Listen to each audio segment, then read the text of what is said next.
So, our president of the United States, unfortunately, is a yam or a squash or some other sort of vegetable because he is no longer sentient.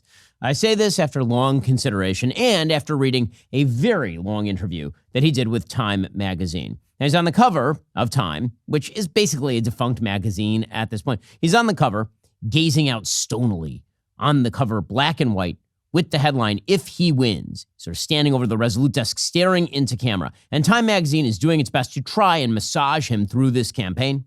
They say, quote, "In the time we spent with the president, he remembered long ago encounters with historic figures ranging from Pope John Paul II to Henry Kissinger.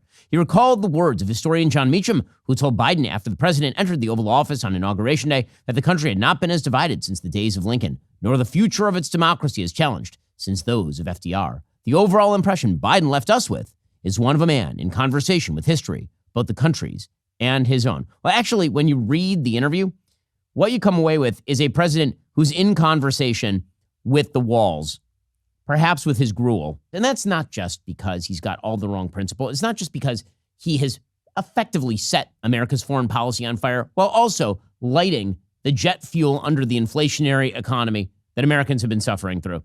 No, it's also because when you read the interview, and again, it's a transcript of an interview, Time did not release the tape. He is verbally what he is physically when he attempts to climb up a flight of stairs into Air Force One. This matters because the rest of the world can see it. So I'm going to go through in detail some of the things that he says in this Time magazine interview, because we have been told by all of his allies that he is sharp as a tack, that he is razor sharp, that this man, he's the most with it president we've ever had, that in meetings, he is just quizzing people fast, asking them about events, asking them about times and places, that he is so with it, according to his aides, that they cannot keep up with this geriatric dotard. Well, that's not the impression you get from this interview. So he goes through a bunch of different topics in this extraordinarily long interview, and he falls apart in nearly every answer. The interview begins with him discussing American foreign policy.